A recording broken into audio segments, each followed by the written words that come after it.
Hola a todos, bienvenidos a la lectura de la 695ª jornada de las Mil y Una Noches. Ella, Sherazade, dijo, y libre ya después de aquella formalidad dolorosa, Abu Qasim empezó a mesarse las barbas con desesperación y, cogiendo sus babuchas, juró desembarazarse de ellas a toda costa. Y anduvo al azar mucho tiempo, reflexionando acerca del medio mejor de llevarlo a término, y acabó por decidirse a arrojarlas en un canal situado en el campo muy lejos. Y supuso que ya no volvería a oír hablar de ellas, pero quiso la suerte que el agua del canal arrastrase las babuchas hasta la entrada de un molino cuyas ruedas movía aquel canal, y las babuchas se engancharon en las ruedas y las hicieron saltar, alterando su marcha, y acudieron a reparar el daño los dueños del molino y observaron que todo ello obedecía a las enormes babuchas que encontraron enganchadas en el engranaje y que al punto reconocieron como las babuchas de Abu Qasim. Y de nuevo encarcelaron al desgraciado droguero y aquella vez lo condenaron a pagar una fuerte indemnización a los propietarios del molino, y además hubo de pagar crecida fianza para recobrar su libertad, y al propio tiempo se le devolvieron sus babuchas. Entonces, en el límite de la perplejidad, regresó a su casa y subiendo a la terraza, se recostó en la baranda y se puso a reflexionar profundamente sobre lo que haría. Y había colocado en la terraza cerca de él las babuchas, pero les daba la espalda con objeto de no verlas. Y en aquel momento, precisamente, un perro de los vecinos divisó las babuchas y, lanzándose desde la terraza de sus amos a la de Abu Qasim, cogió con la boca una de las babuchas y se puso a jugar con ella. Y estando en lo mejor de su juego con la babucha, el perro la tiró a lo lejos, y el destino funesto le hizo caer de la terraza en la cabeza de una vieja que pasaba por la calle, y el peso formidable de la babucha bardada de hierro aplastó a la vieja, dejándola más ancha que larga. Y los parientes de la vieja reconocieron la babucha de Abu Qasim y fueron a querellarse al cadí reclamando el precio de la sangre de su parienta o la muerte de Abu Qasim. Y el infortunado se vio obligado a pagar el precio de la sangre con arreglo a la ley, y además, para librarse de la cárcel, tuvo que pagar una gruesa fianza a los guardias y a los oficiales de policía. Pero aquella vez ya había tomado su resolución. Regresó pues a su casa, cogió las dos babuchas fatales y, volviendo a casa del cadí, alzó las dos babuchas por encima de su cabeza y exclamó con una vehemencia que hizo reír al cadí, a los testigos y a los circunstantes: «Oh, señor cadí, he aquí la causa de mis tribulaciones, y pronto me voy a ver reducido a mendigar en el patio de las mezquitas. Te suplico pues que te dignes dictar un decreto que declare que Abu Qasim ya no es propietario de las babuchas, pues la lega a quien quiera cogerlas, y que ya no es responsable de las desgracias que ocasionen en el porvenir». Y enseguida de hablar así, tiró las babuchas en medio de la sala de los juicios y huyó con los pies descalzos, mientras a fuerza de reír se caían de trasero los presentes. Pero Alá es más sabio. Y sin detenerse, Sherazade contó aún: he llegado a saber que el califa Harun al-Rashid tenía viviendo con él en su palacio un bufón encargado de divertirle en sus momentos de humor sombrío. Y aquel bufón se llamaba Baúl el Cuerdo.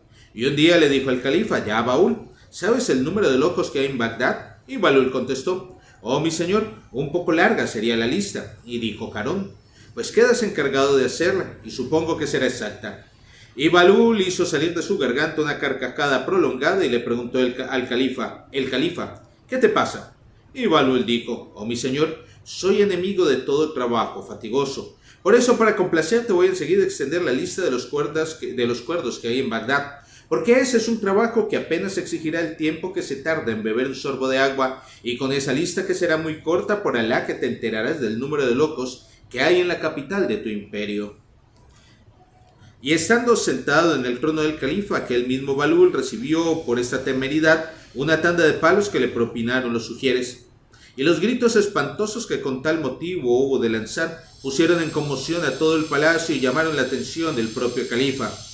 Y al ver que su bufón lloraba ardientes lágrimas, intentó consolarle, pero Baúl le dijo: ay, oh emir de los creyentes, mi dolor no tiene consuelo, pues no es por mí por quien lloro, sino por mi amo el califa.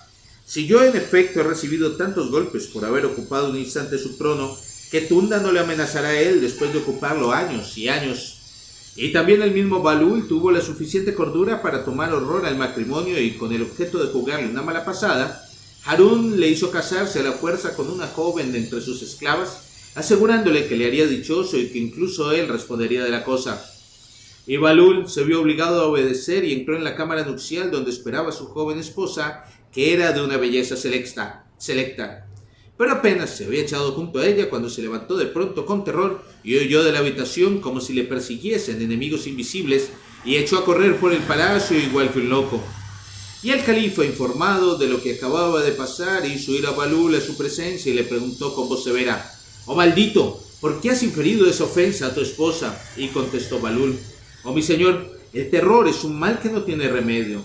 Claro que yo no tengo que formular reproche alguno contra la esposa que has tenido la generosidad de concederme, porque es hermosa y modesta.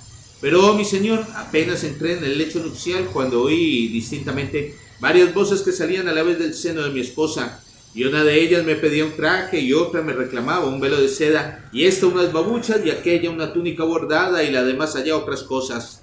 Entonces, sin poder reprimir mi espanto, y no obstante tus órdenes y los encantos de la joven, huí a todo correr temiendo volverme más loco y más desgraciado todavía de lo que soy. Y pido disculpas de la bulla, pero se escapa mi control». Y el mismo Balul rehusó un día cierto regalo de 1000 dinares que le ofreció por 2 veces el califa, y como el califa, extremadamente asombrado de aquel desinterés, le preguntara la razón que para ello tenía, Balul, que estaba sentado con una pierna extendida y la otra encogida, se limitó a extender bien ostensiblemente ante Al-Rachid ambas piernas, a la vez siendo esta toda su respuesta. Y al ver semejante grosería y tan suprema falta de respeto para con el califa, el jefe eunuco quiso hacerle violencia y castigarle, pero Al-Rachid se lo impidió con una seña y preguntó a Balul a qué obedecía aquel olvido de las prácticas corteses. Y Balul contestó: «Oh mi señor, si hubiera extendido la mano para recibir tu regalo, habría perdido para siempre el derecho a extender las piernas». Y por último, el propio Balul fue quien, entrando un día en la tienda de campaña de Al-Rachid, que regresaba de una expedición guerrera, le encontró sediento y pidiendo a grandes gritos un vaso de agua. Y Balul le echó a correr para llevarle un vaso de agua fresca y presentándoselo le dijo: «Oh emir de los creyentes, te ruego que antes de beber me diga a qué precios habrías pagado este vaso de agua, si por casualidad hubiese sido imposible de encontrar o difícil de procurártelo». Y dijo Al-Rachid: «Sin duda habría dado por tenerlo la mitad de mi imperio». Y dijo Balul: «Bébetelo ahora y Alá lo vuelva lleno de delicias para tu corazón». Y cuando el califa hubo acabado de beber, Balul le dijo: «Oh emir de los creyentes, y si ahora que lo has bebido ese vaso de agua no pudiera salir de tu cuerpo por culpa de alguna retención de orina en su vejiga honorable, ¿a qué precio pagarías la manera de hacerlo salir?». Y Al-Rachid contestó: «Por Alá, que en ese caso daría todo mi imperio de ancho a largo». Y Balul, poniéndose muy triste de pronto, dijo: «Oh mi señor, un imperio que no pesa en la balanza más que un vaso de agua y un chorro de orines no debería producir todas las preocupaciones que te proporciona y las guerras sangrientas que nos ocasiona». Y al oír aquello, Harún se echó a llorar. De mis cuentos preferidos, los de Balul. Y aún dijo aquella noche Sherezade: «Cuentan que un venerable jeque rural tenía en su cortijo un hermoso corral al que dedicaba todos sus afanes y que estaba bien provisto de aves machos y aves hembras que le producían muy buenos huevos y soberbios pollos sabrosos de comer.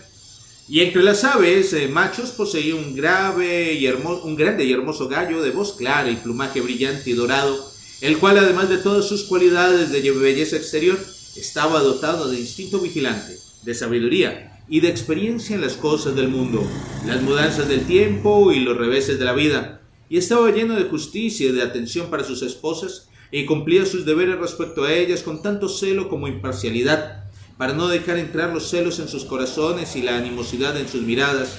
Y entre todos los habitantes del corral se le citaba como modelo de maridos por su potencia y su bondad, y su amo le había puesto de nombre Voz de Aurora.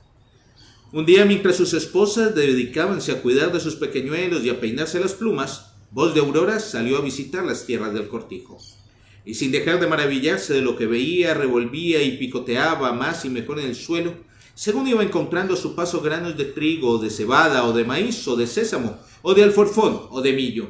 Y como sus hallazgos y pesquisas le llevaron más lejos de lo que hubiese querido, en un momento dado se vio fuera del cortijo y del villorrio y completamente solo en un paraje abrupto que jamás había visto. Y por más que miró a derecha y a izquierda, no vio ninguna cara amiga ni ningún ser que le fuese familiar, y empezó a quedarse perplejo y dejó oír algunos gritos leves de inquietud, y en tanto que tomaba sus disposiciones para volver sobre sus pasos, En ese momento de su narración, Sherezade vio aparecer la mañana y se cayó discretamente. Y yo discreto, guardo silencio, no sin antes invitaros a que me acompañéis en la lectura de la 196ª jornada de las 1001 noches. Muchas gracias.